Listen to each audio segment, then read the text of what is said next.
इबादत की दो किस्में हैं, दो तरह की इबादत है। एक है जानी बदनी इबादत और एक है माली इबादत। दो तरह की इबादतें हैं।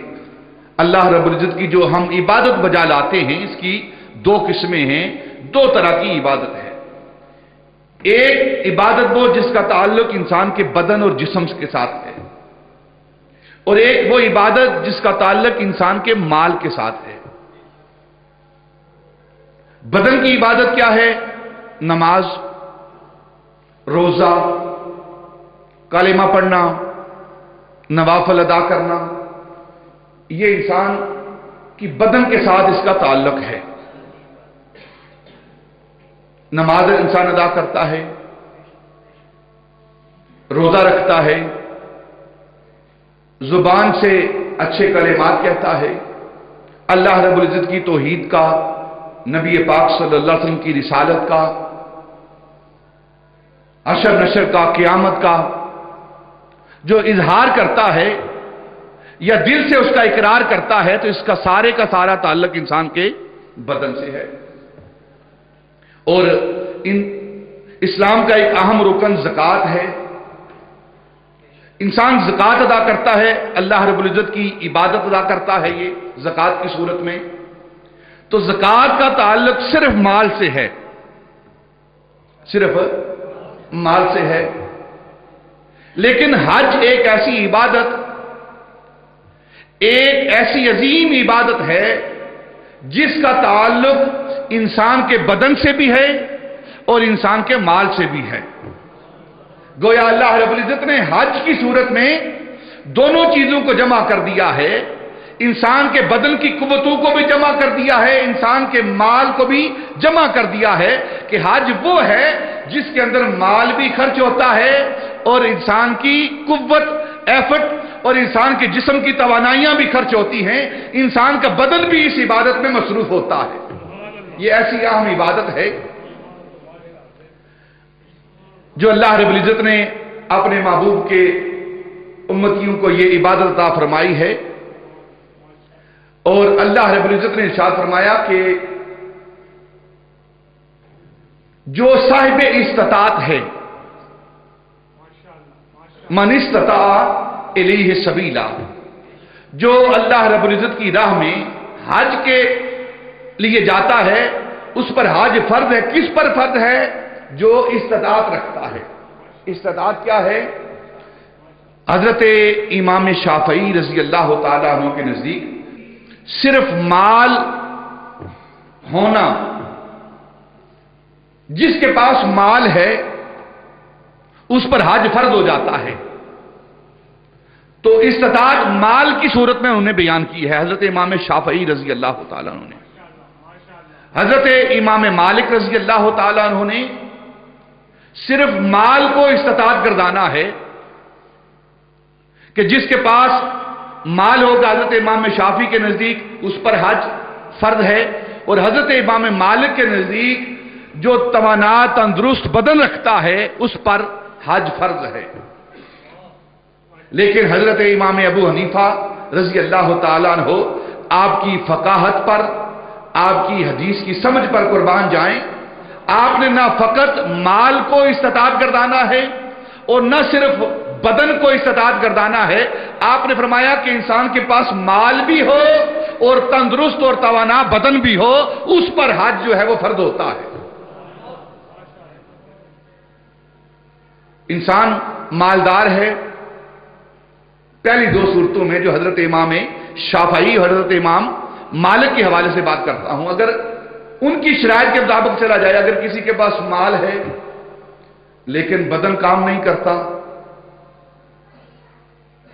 ज़ौफ है, कमजोरी है, अज़ा जो है वो काम नहीं कर रहे, चल नहीं सकता, देख नहीं सकता, तो अब माल तो है उसके पास लेकिन वो हज का फरीजा अदा नहीं कर पाएगा।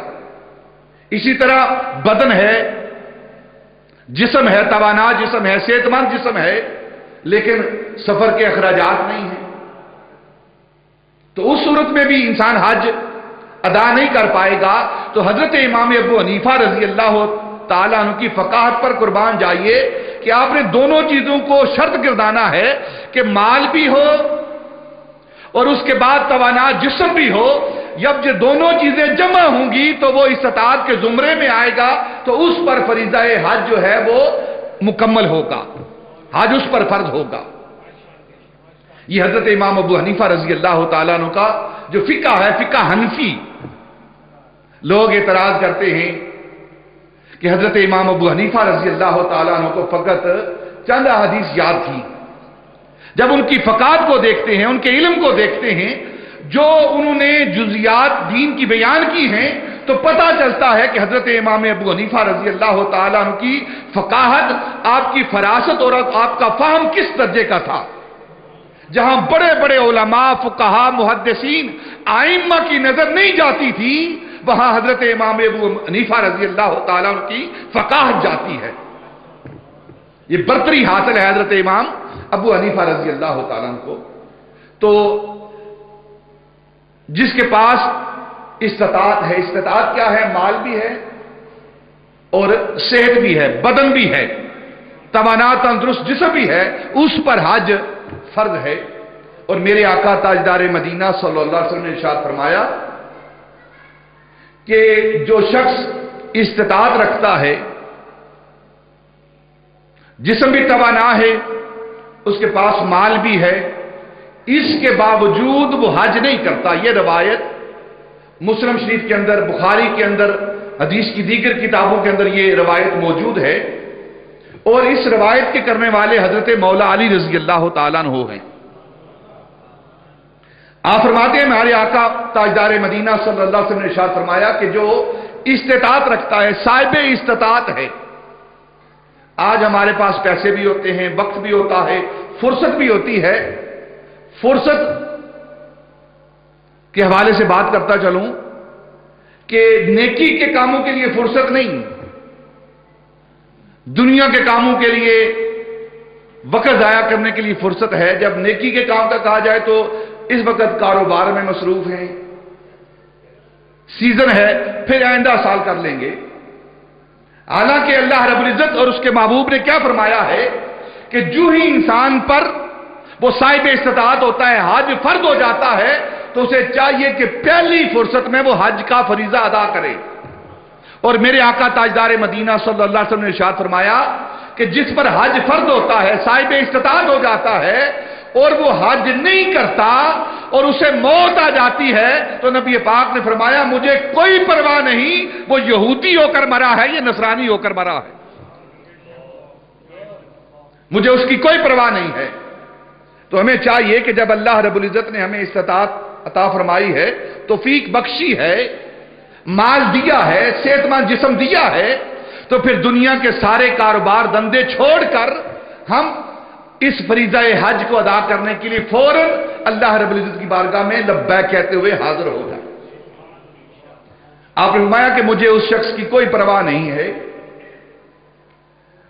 جو استطاعت رکھتا ہے اور استطاعت رکھنے کے باوجود وہ فریضہ حج کو ادا نہیں کرتا.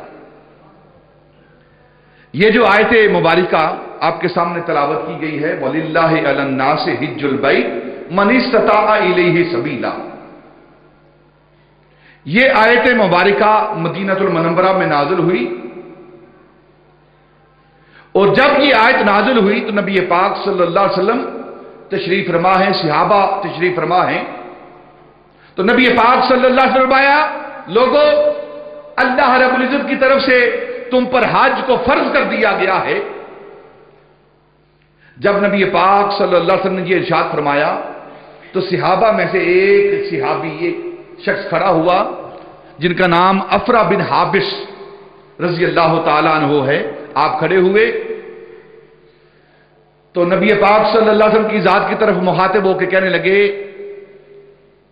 افی کل عام یا رسول اللہ صلی اللہ علیہ وسلم, یا رسول اللہ آپ نے فرمایا ہے اللہ رب العزت نے حج فرض کر دیا ہے, تو کیا ہر سال ہم پر حج فرض ہوا ہے؟ نبی پاک صلی اللہ علیہ وسلم نے اس کی بات کو سنا انسنا کیا और आप अपनी बात को जारी रखते हुए दूसरी तरफ देखने लगे और आपने तकल्लम फरमा रहे हैं, बात कर रहे हैं, तो वो सहाबी अफरा बिन हाबिस समझे कि शायद नबी पाक सल्लल्लाहु अलैहि वसल्लम ने मेरे कलाम को नहीं सुना, मेरी आवाज आप तक नहीं पहुंची। तो उसने फिर दोबारा बात को दोहराया, अफी कुल्ले आमिन या रसूलुल्लाह सल्लल्लाहु अलैहि वसल्लम, क्या हर साल हज फर्ज है? नबी पाक सल्लल्लाहु अलैहि वसल्लम कलाम फरमा रहे हैं, गुफ्तगू फरमा रहे हैं, ज़ुबान अतहर से कुछ सी कलेमात निकल रहे हैं। आपने कलाम करते करते अपना चेहरा मुबारक दूसरी तरफ किया और कलाम करते रहे और उसकी बात की तरफ तवज्जो न दी। फिर उस सहाबी अफरा बिन हाबिस ने तीसरी बार नबी पाक सल्लल्लाहु अलैहि वसल्लम की बारगाह में अर्ज किया, या रसूलल्लाह अफी कुल्ले आमिन, क्या हर साल हम पर हज फर्ज है? तो नबी पाक सल्लल्लाहु अलैहि वसल्लम ने फरमाया कि कसरत के साथ सवाल न किया करो, जो बात तुम्हें कही जाए उस पर अमल किया करो। कसरत से सवाल करना यह हलाकत का मूजिब होता है। हां सुनो, तुम बार बार मुझसे पूछ रहे हो कि हर साल हज फर्ज है, अगर मैं मोहम्मद कह देता तो तुम पर हर साल हज को फर्ज कर दिया जाता। अगर मैं कह देता ना हां हर साल फर्ज है, तो अल्लाह रब्बुल इज्जत की तरफ से तुम पर हर साल हज को फर्ज कर दिया जाता। अब वो शख्स जो कहता है कि नबी पाक सल्लल्लाहु अलैहि वसल्लम को शरीयत का इख्तियार नहीं दिया गया, सिर्फ आकाम खुदाबंदी लेकर वो आए हैं, कोई रद्दो बदल करने के मुख्तार नहीं है, मैं उनको दावत फिक्र देता हूं। अगर अल्लाह रब्बुल इज्जत ने एक ही साल के लिए, साल में एक ही मर्तबा, जिंदगी में एक ही मर्तबा अगर फर्जियत हज नबी पाक को हुक्म दे दिया था, तो नबी पाक ये क्यों फरमाते कि अगर मैं कहता तो हर साल फर्ज हो जाता? गोया इस बात की तरफ इशारा है, हदीस पाक के लफ्ज हैं कि अल्लाह रब्बुल इज्जत ने जो शरीयत मुझे दी है, उस शरीयत के साथ मुझ मोहम्मद को इख्तियार भी दिया है, मुझ मोहम्मद को इख्तियार भी दिया है। ये मौजू नहीं है आज का, वरना हदीस पाक, कुरान की आयात, बहुत सारे मामलात ऐसे हैं कि अल्लाह रब्बुल इज्जत ने अहकाम नाजिल किए हैं, नबी पाक सल्लल्लाहु अलैहि वसल्लम ने अपनी तरफ से फैसला किया है। अल्लाह ने फरमाया, महबूब जो तूने फैसला किया है, मैं तेरा खुदा उस फैसले को कबूल करता हूं, उस फैसले को कबूल करता हूं। तो नबी पाक सल्लल्लाहु अलैहि वसल्लम को अल्लाह रब्बुल इज्जत ने शरीयत देकर और इख्तियार देकर भेजा है कि महबूब मैं शरीयत दे रहा हूं, अपने अहकाम दे रहा हूं, जमाने के अंदर नाफिज आपने करने हैं, आप जिस अंदाज में चाहें उस अंदाज में इन मेरे अहकाम को नाफिज करें, ये आपको इख्तियार दिया जाता है। यही वजह है कि अल्लाह रब्बुल इज्जत ने नमाज का हुक्म दिया, वाकीमुस सलात, नमाज पढ़ो, नमाज को कायम करो। लेकिन नमाज कायम किस तरह करनी है? अपने महबूब से फरमाया, महबूब जिस तरह तुम पढ़ते जाओगे, जो तुम अदा बजा लाते जाओगे, वही मेरी नमाज बनती जाएगी। अगर आप हज पर भी गौर करें ना, ये फरीज़ा हज जो है, इस पर गौर करें तो हज भी इसी बात की तरफ इंडिकेट और इशारा कर रहा है कि हज ये हजरत इब्राहीम, हजरत हाजरा और नबी पाक सल्लल्लाहु अलैहि वसल्लम की अदाओं का नाम है। कभी अरफात में जाकर ठहरते हैं, कभी मुज़दलिफा में ठहरते हैं, कभी मना में ठहरते हैं, कभी काबे का तवाफ करते हैं, कभी सफा मरवा की साही करते हैं, कभी हलक करवाते हैं, कभी कुर्बानी देते हैं, एहराम बांधा जाता है। ये सारी चीजें नबी पाक सल्लल्लाहु अलैहि वसल्लम की अदाएं हैं, आपकी हरकत हैं, आपकी सुन्नतें हैं। यही वजह है कि नबी पाक सल्लल्लाहु अलैहि वसल्लम ने फरमाया है, ये हज तुम्हारे बाप इब्राहीम की सुन्नत है, हजरत हाजरा की सुन्नत है। और जिस तरह इन अल्लाह के बंदू ने अल्लाह रब्बुल इज्जत की इबादत के आदाब बजा लाए हैं, उसी का नाम हज करार दे दिया गया है।